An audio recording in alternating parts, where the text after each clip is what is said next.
জুৰিয়া প্ৰাথমিক শিক্ষা খণ্ডৰ অন্তৰ্গত প্ৰাথমিক শিক্ষকসকলৰ FLN কৰ্মশালাৰ সামৰণি অনুষ্ঠান। নগাঁও জিলাৰ জুৰিয়া শিক্ষা খণ্ডৰ উদ্যোগত বুনিয়াদী সাক্ষৰতা আৰু সাংখ্যিকতা অৰ্থাৎ FLN শীৰ্ষক এক প্ৰশিক্ষণ কাৰ্যসূচী অনুষ্ঠিত হয়। 5 দিনীয়াকৈ দুটা পৰ্যায়ত 16 আগষ্টৰ পৰা 21 আগষ্ট আৰু 22 আগষ্টৰ পৰা 29 আগষ্টলৈ শিক্ষা খণ্ডটো সামৰি মুঠ 3টা স্থানত ক্ৰমে Kadamoni town high school, Dagaon AK high school আৰু জাৰামাৰী চৰ DKB হাইস্কুলত অনুষ্ঠিত এই প্ৰশিক্ষণত শিক্ষক-শিক্ষয়িত্ৰীসকলক বুনিয়াদী সাক্ষৰতা আৰু সাংখ্যিকতা বিষয়ত শিক্ষা খণ্ডটোৰ প্ৰায় 7 শতাধিক প্ৰশিক্ষাৰ্থীক প্ৰশিক্ষণ প্ৰদান কৰা হয়। প্ৰশিক্ষণৰ অন্তত জাৰামাৰী চৰ DKB হাইস্কুলত সামৰণি অনুষ্ঠান অনুষ্ঠিত হয় আৰু দিনজোৰা এই সামৰণি অনুষ্ঠানত উপস্থিত থাকে জুৰিয়া প্ৰাথমিক শিক্ষা খণ্ডৰ শিক্ষা বিষয়া মৰমী মাহাতো কুৰ্বে।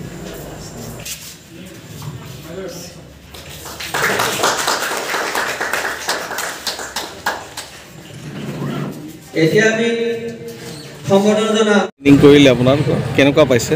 সুন্দৰ লাগিছে, ভাল হৈছে। হয়, খোৱা বোৱা কেনেকুৱা আছিল? খোৱা বোৱা সুন্দৰ হৈছে, মাছ আৰে দিছে, ভাল খাদ্য দিছে। হয়, বাইদেৱে তদাৰক কৰিছে ন? কৰিছে। কিমান উপকৃত হৈছে বুলি ভাবিছে শিক্ষকসকল? আমাৰ জনমতে সকলোৱে মানে ভালেই পাইছে আৰু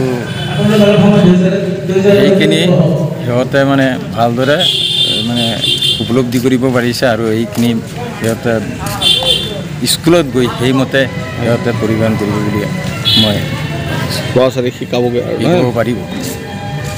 ঠিক আছে। অনুষ্ঠান অনুষ্ঠিত কৰা হয় আৰু সেই উদ্দেশ্যে আজি সভাখনত আহ্বান কৰা হৈছে। হয়, নমস্কাৰ। আজি আমাৰ FLNৰ দ্বিতীয় ফেজৰ শেষৰ দিন আৰু আমি 16 তাৰিখৰ পৰা আৰম্ভ কৰিছিলোঁ। 16ৰ পৰা 21 তাৰিখলৈকে ফাৰ্ষ্ট ফেজ সম্পন্ন হয় আৰু নেক্সট দিনাখনে 22 তাৰিখৰ পৰা আজি 29 তাৰিখলৈকে দ্বিতীয় ফেজ কলমে সম্পন্ন হৈছে আৰু আমাৰ 3টা ভেন্যুত চলি আছে এতিয়ালৈকে।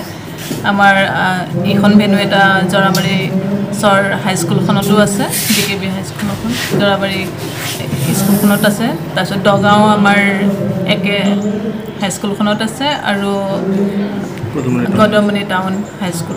এই 3টা ভেন্যুতে খুব ধুনীয়াকৈ আমাৰ কাৰ্যসূচী চলি গৈছে আৰু মই প্ৰতিটো ভেন্যুতেই নহ'লেও দুবাৰকৈ ভিজিটটো মিনিমাম দুবাৰকৈ কৰিছোঁ আৰু খোৱা বোৱাৰ ক্ষেত্ৰতো দেখিছোঁ আৰু পাৰ্টিচিপেট সকলৰো যথেষ্ট ভাল এটা পাৰদৰ্শিতা দেখিছোঁ আৰু এইখিনি যাতে আমাৰ ফিল্ড লেভেলত ছাত্ৰ ছাত্ৰীসকলৰ মাজত প্ৰয়োগ হয়, তেওঁলোকে যাতে ছাত্ৰ ছাত্ৰীসকলক এইখিনিৰ দ্বাৰা উপকৃত কৰিব পাৰে, শিক্ষাগুৰুসকললৈ মোৰ আহ্বান থাকিছে। তেওঁলোক আমাৰ ভৱিষ্যত প্ৰজন্মক যাতে সু পৰামৰ্শ দি ধুনীয়াকৈ তেওঁলোকক মানুহ হিচাপে গঢ়ি তুলিব পাৰে। ধন্যবাদ।